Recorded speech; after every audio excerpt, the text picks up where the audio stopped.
과학자가 인간에 대한 이야기를 할 때 누구를 소개하는 것이 가장 좋을까 이렇게 접근을 해봤고요. 제 생각에 과학이 인간에 대해서 말해준 것이라는 어떤 제목을 붙인다면 거기에 등장할 첫 번째 인물은 사실 첫 번째이자 마지막 인물일 수도 있을 정도의 그런 위상을 가진 인물은 바로 찰스 다윈입니다.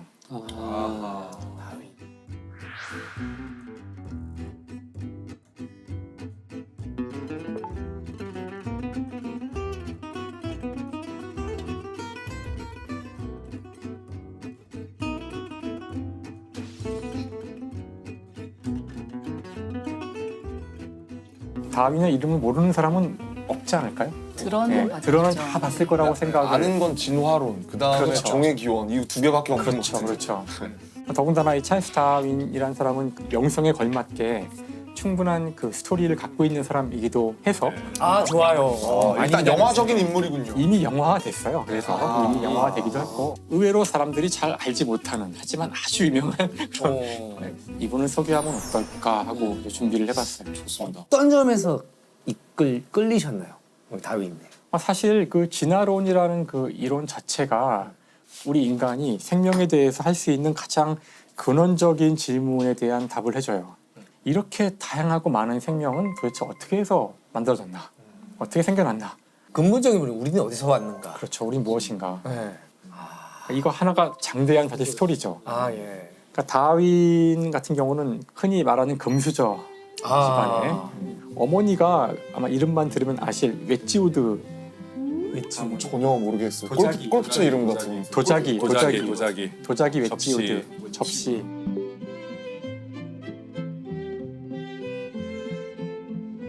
그래서 금수저 집안에서 태어났기 때문에 사실 평생을 제대로 된 직업을 가진 적이 없었어요.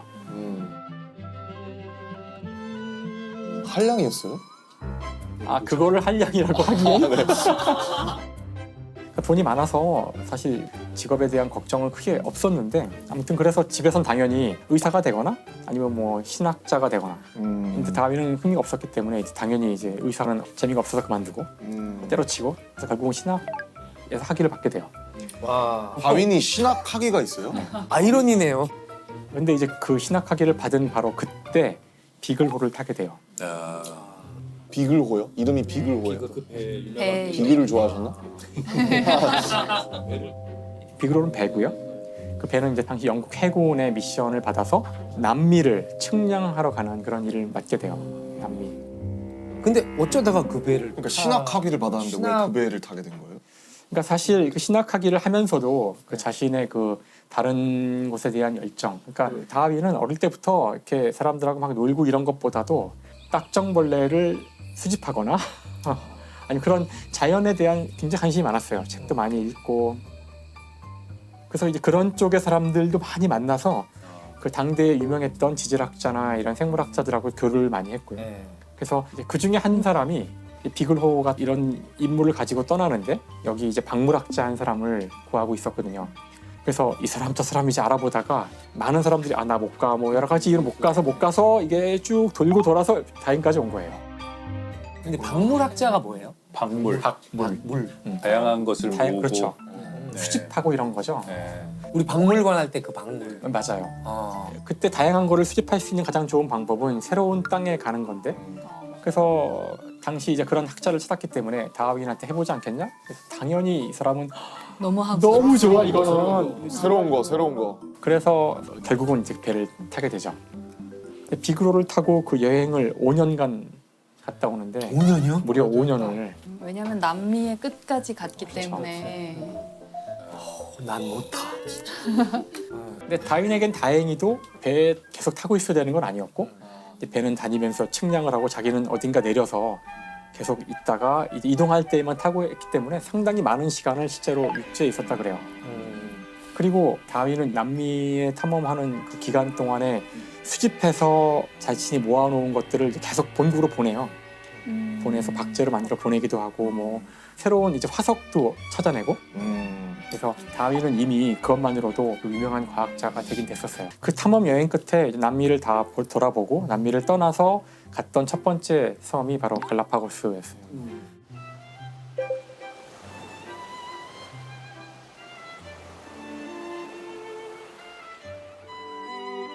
근데 갈라파고스에서도 이제 많은 관찰을 하게 되는데 이 지역이 특별한 것이 대륙과 동떨어진 섬이잖아요.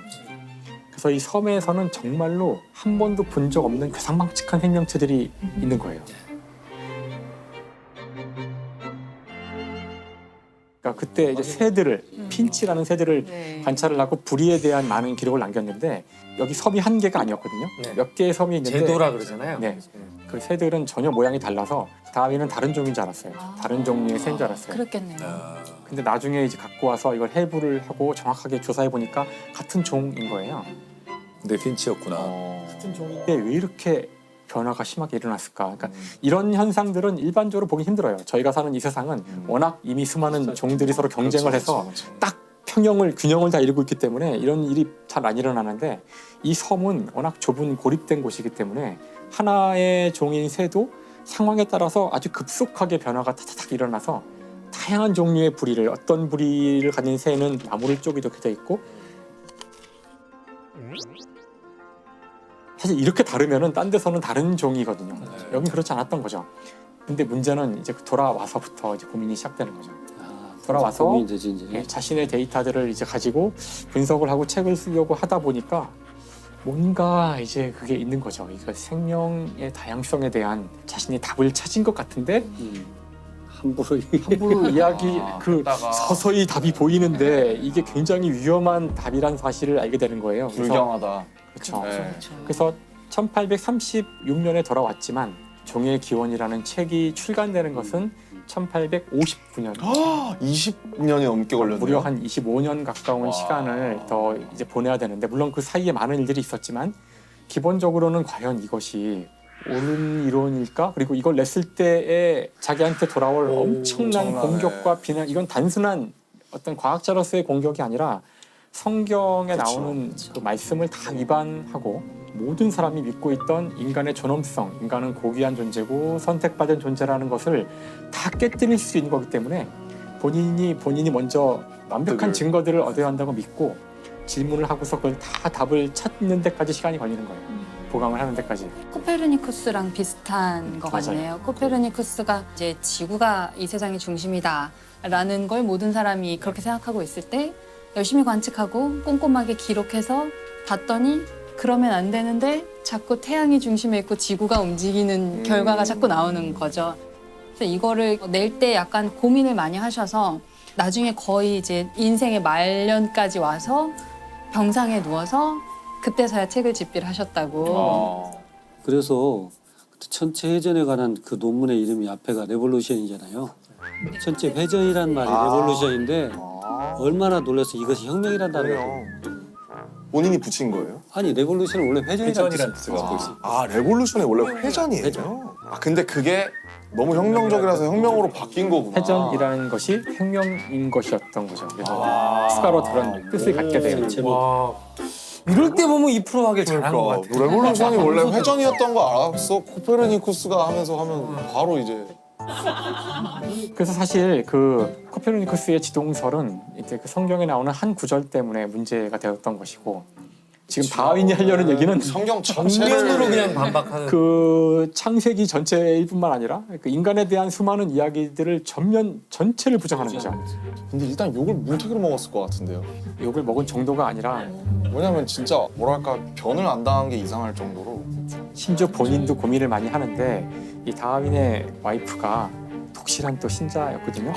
그래서 그 다른 사람들한테는 함부로 말을 이제 안 해요. 위험해서. 그래서 자기 아내한테 이야기해주자 아내가 굉장히 분노를. 그렇죠. 그다음에 또 한편으로는 남편을 이제 보호하고 싶기도 했겠죠. 생각도 하지 말라. 다윈도 고민을 많이 하는데 그 다윈이 남긴 기록을 보면 다윈이 그 신에 대한 어떤 믿음이 서서히 사라져가는 과정이 보이긴 보여요. 그러니까 자기도 고민을 많이 하거든요. 성경에서의 모순도 수없이 찾아내고 이건 말이 안 되지 않느냐. 이 세상에는 아담과 이브밖에 없었는데 이 둘은 아들을 둘 낳는데 딸도 없는데 어떻게 그 다음에 이야기가 이어지지? 이런 식으로 이제 성경 자체에서도 수많은 문제점들을 찾아내면서 좀 이상하다라고 이야기도 하고 다음에 본인이 연구를 진행해 가면서 이렇게 진화에 대한 증거가 많은데 성경이 맞을 수가 있겠느냐. 그래서 어느 시점엔 자기도 나는 더 이상 성경에 나오는 창조론을 믿을 수 없다 이런 글도 써요. 확신에 찬. 네. 그럼 진화론이라는 거는 심플하게 무엇을 말하는 책인 걸까요, 결국? 사실 진화론이라는 것은 우리 주위에 보는 생물들이 변화한다는 걸 의미해요. 첫 번째로. 생물들이 변화한다. 그러니까 그 전까지 사람들은 우리 주변에 있는 많은 이 생물들은 언제부터인지 모르지만 뭐 신이 창조했든 그냥 계속 이런 모습으로 있었을 거야라고 믿고 있었죠. 네. 하지만 이제 진화론은 그것이 아니라 생명은 끝없이 변화해가고 사실은 지금 존재하는 수많은 생명체들은 더 근본적인 생명체로부터 온 것이고 더 근본적인 것은 더 근본적인 것으로 더 계속 수렴해 올라갈 수가 있는데 이걸 끝까지 가져가면은 사실은 단 하나의 하나에서 생명으로부터 시작하여 진화를 거듭하여 지금 이렇게 우리가 보는 다양한 생명체가 만들어졌고 이 과정에서 누군가 디자인을 하거나 누군가 명령을 할 필요가 없이 아, 자연적으로 이것이 일어났다는 거예요. 그래서 아무튼 이거를 이제 설명을 해서 사람들이 납득을 해야 되기 때문에 이걸 집대성하여 쓴 책이 이제 종의 기원이라는 책인데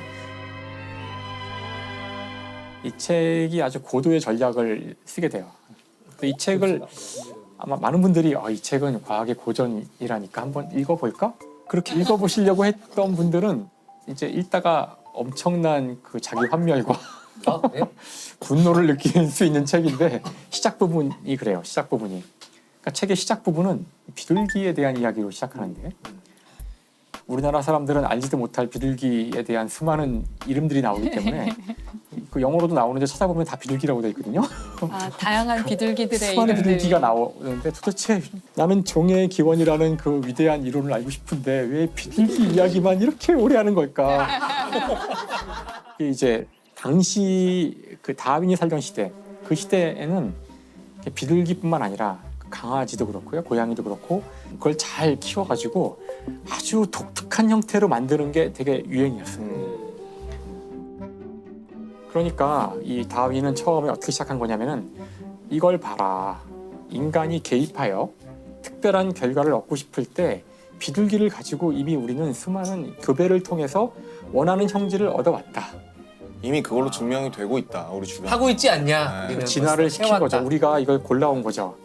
우리도 혈통적으로 개끼리 계속 했듯이. 아, 네. 맞아요. 사실 그러니까 이미 사람들한테 익숙한 이 비둘기라든가 이 강아지라든가 이런 교배시키는 것을 먼저 설명을 한 거예요. 그러기 위해서 굉장히 지루하지만 지금 우리가 보기엔 근데 이게 당대에는 지루하지 않았대요. 아, 그럴 수도 비둘기, 있겠네. 얘네 집에서도 비둘기 키우고 저기 집에서도 네. 비둘기 키우니까 심지어 출판사에서는 이 원고를 받은 다음에 이게 입담하는 원고인데 이 책을 다 출판하기보다 요 일장 앞쪽만. 요 비둘기 요 일장만 따로 내면 이거 대박이다. 대박 칠 거다. 이거 우리 분리합시다. 네. 근데 이건 이제 다윈의 그 의도를 몰랐던 거고 아, 다윈은 이거는 사실 이걸 말하려고 쓴 건데 접근법이 굉장히 스무스하네요. 그래서 사실 이 책에서 저는 가장 좋아하는 부분이 중간에 이 비둘기 얘기가 끝난 다음에 진짜 본인이 하고 싶은 이야기로 가는 전환부가 있는데요. 거기에 아주 제가 보기엔 위대한 접속사가 나와요. 위대한 접속사. 하물며.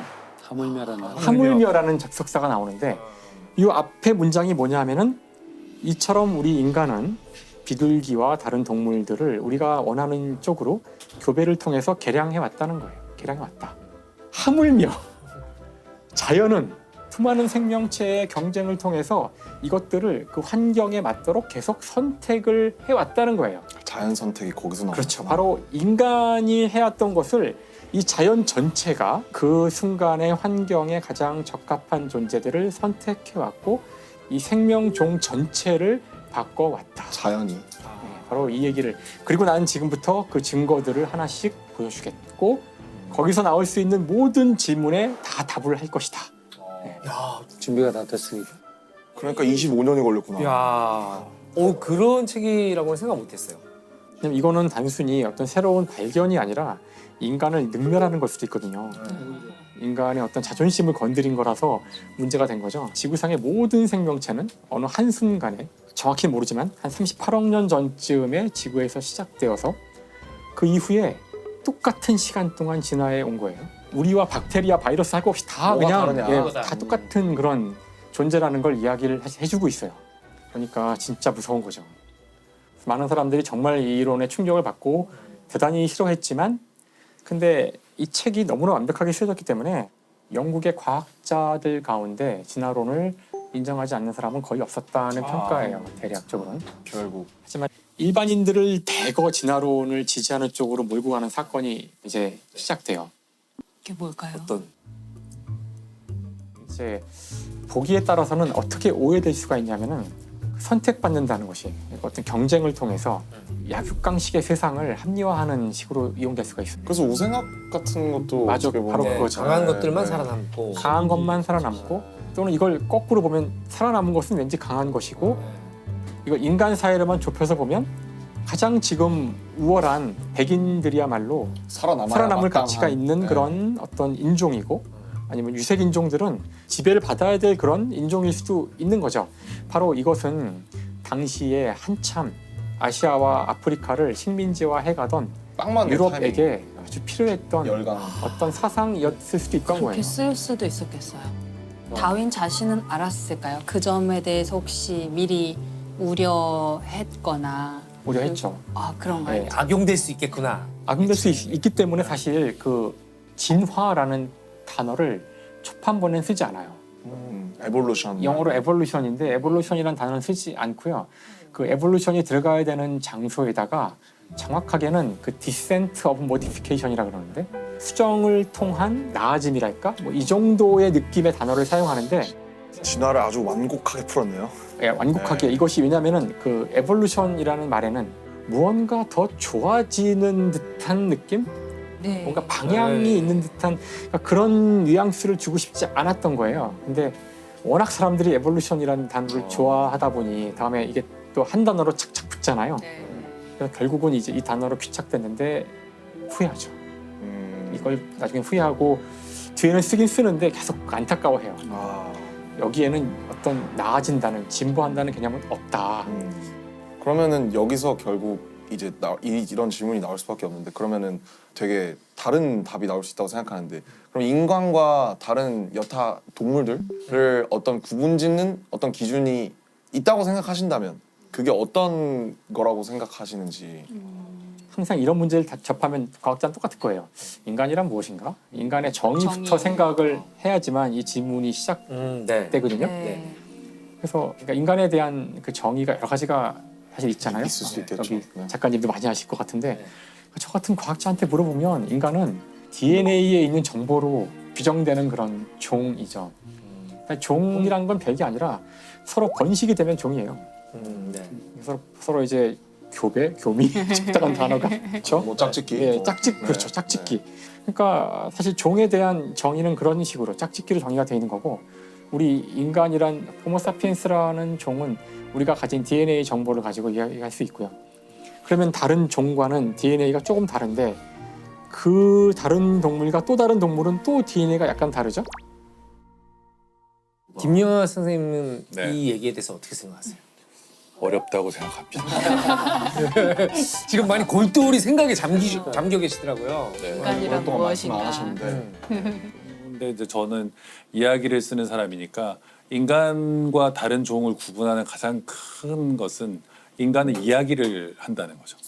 없는 이야기를 만들어내기도 하고. 어쨌든 이야기를 한다는 거죠. 이야기를 한다는 게 정확하게 뭐랄까 좀 이야기라는 게 그러니까 뭐 인간이랑 모기도 다르지 않고 인간이랑 원숭이도 다르지 않지만 이야기를 안 하잖아요. 이야기라는 거는 생존에 필요한 정보들을 굉장히 효과적으로 전달하는 매체거든요. 그러니까 우리가 생존에 필요한 여러 가지 정보가 있지만 이거를 그냥 직설법으로 전달하면 잔소리가 돼서 듣기 싫어해요. 그래서 늑대 조심해라, 뭐 호랑이 조심해라 이런 거보다는 늑대와 호랑이에 관한 무서운 얘기를 애들한테 들려주면 옛날에 각인이 되는 거죠. 늑대는 진짜 무서운 거구나. 그게 또 감정으로 전해지기 때문에 정보로 듣는 것보다는 감정으로 우리가 들으면 몸이 반응하거든요. 이런 식으로 해서 이런 정보들을 효과적으로 전승하고 전파시키고 심지어 막 퍼져나가기까지 하잖아요. 네. 이런 것들을 잘하는 어떤 인류가 살아남아요. 득세했을 가능성이 있다는 거예요.